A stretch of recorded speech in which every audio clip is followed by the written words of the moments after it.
Tag TV brings you daily news bulletin from India. Breaking news and views from India.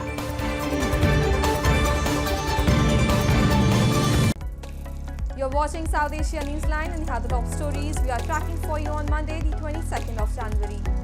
India's PM Modi leads consecration of Grand Ram Temple in Ayodhya. Bilawal Bhutto says polls to be fight between his party and PMLN. And Sri Lanka Catholic Church to declare Easter attack victims as saints.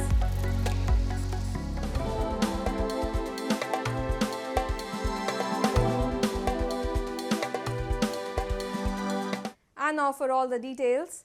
Amidst echoing chants of Vedic mantras and hymns, India's Prime Minister Narendra Modi on Monday led the nation in the grand opening of the newly built Lord Ram's temple in Ayodhya. Coming months before the general elections, the historic event delivered on a campaign promise PM Modi's BJP made more than 3 decades ago. Take a look. Amidst echoing chants of Vedic mantras and hymns, Indian Prime Minister Narendra Modi on Monday performed the Pran Pratishtha of Hindu Lord Ram in the newly built Grand Temple in the ancient city of Ayodhya. Leading the celebrations, PM Modi said the temple is of national consciousness in the form of Lord Ram. When Ram is honoured, its effect does not last for years or centuries. Its effect is for thousands of years, he said.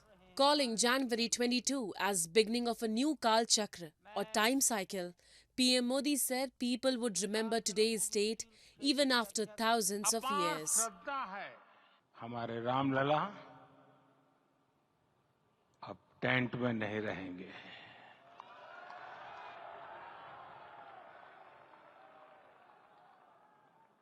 हमारे रामलला अब इस दिव्य मंदिर में रहेंगे।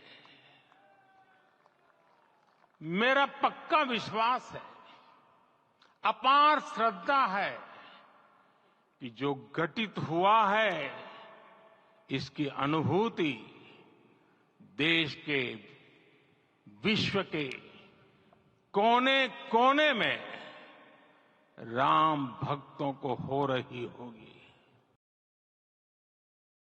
While the event has ignited religious fervor across India, similar celebrations were witnessed in Nepal.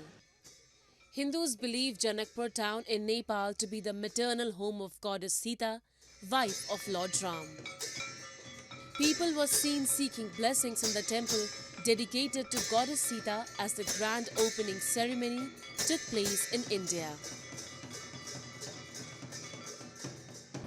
हमारी सनातनी को, हमारी संस्कार को, हमारी संस्कृति को रक्षा करने का जो दायित्व हमारे कंधे में आया है, हमको लगता है आज का दिन एक नई युग का शुरुआत हो रहा है। एक नया युग में हम लोग प्रवेश कर रहे हैं और श्री राम का युग में हम लोग प्रवेश कर रहे हैं, पुनः उसको स्थापित कर रहे हैं। और उनकी जो जितनी भी उनकी चरित्र है, उनका जो उनका देन है, वो सारी बातों को हम लोग आगे बढ़ा रहे हैं। इसलिए हम पुनः सारे नेपालियों की तरफ से हम इस हर्षोल्लास में जो हम लोग आज मौका मिला है, उसके लिए बहुत बहुत धन्यवाद देना चाहते हैं। For decades, the ancient city was embroiled in a complex judicial dispute. In a historic judgment in 2019, India's Supreme Court paved the way for construction of the Grand Hindu Temple at the site believed to be the birthplace of Lord Ram.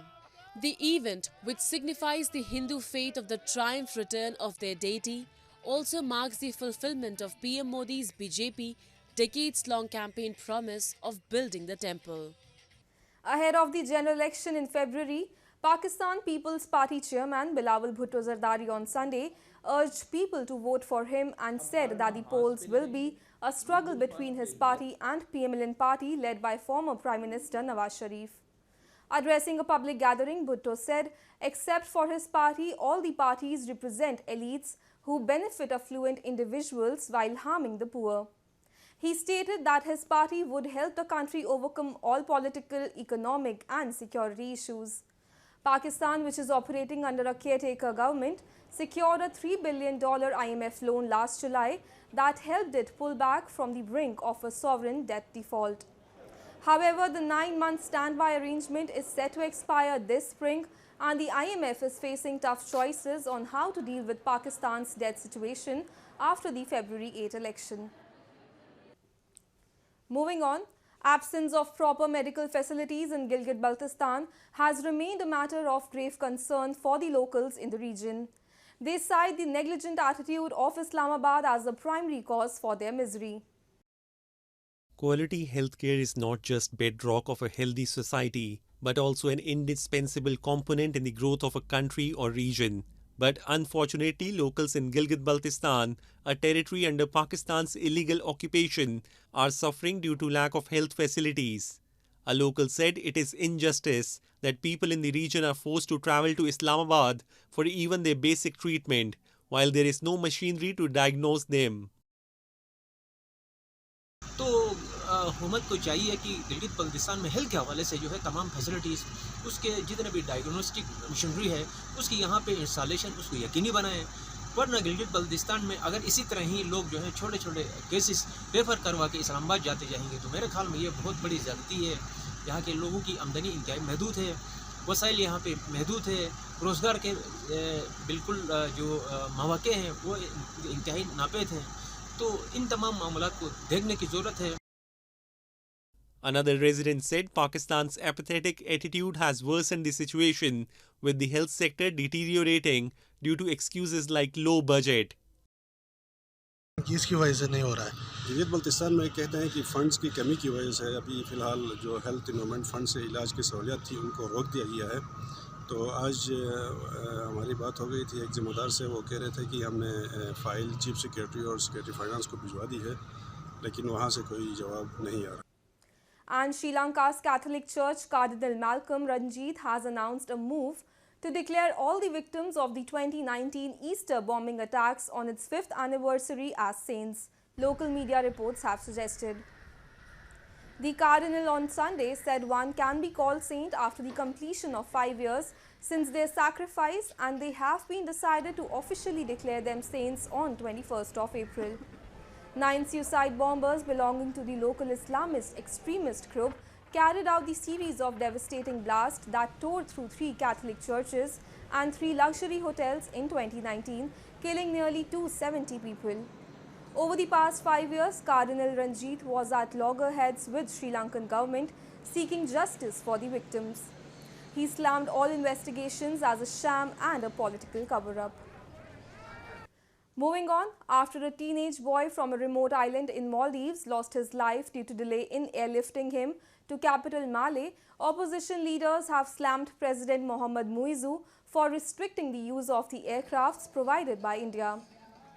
According to Maldivian news portal Sun Online, parents of the child have alleged the medical evacuation was delayed for hours, during which his condition deteriorated. Former Maldivian Defence Minister Maria Didi questioned the restriction by Muizzu administration and said, is the government's refusal to use all available facilities, including the Indian aircrafts, to save Maldivian lives justifiable? Echoing a similar stance, opposition lawmaker Mikhail Nazim said people cannot pay with their lives to satisfy President's animosity towards India. The incident comes amid strained ties between Malé and New Delhi, with the former asking India to withdraw its troops, including around 12 medical personnel stationed in Maldives by March 15. The famous Wular Lake in India's Jammu and Kashmir has attracted an impressive gathering of over 40,000 migratory birds this year. The revelation was made by local authorities in their preliminary survey of the lake, which is recognized as a crucial international asset.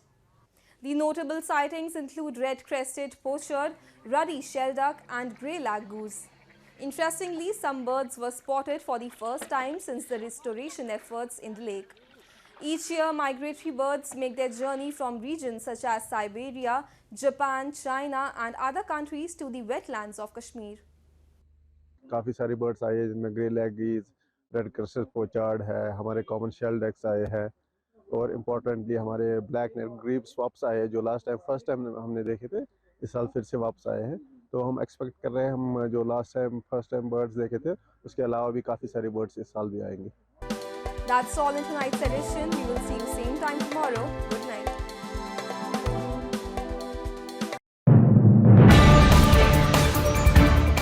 Tag TV brings you daily news bulletin from India. Breaking news and views from India.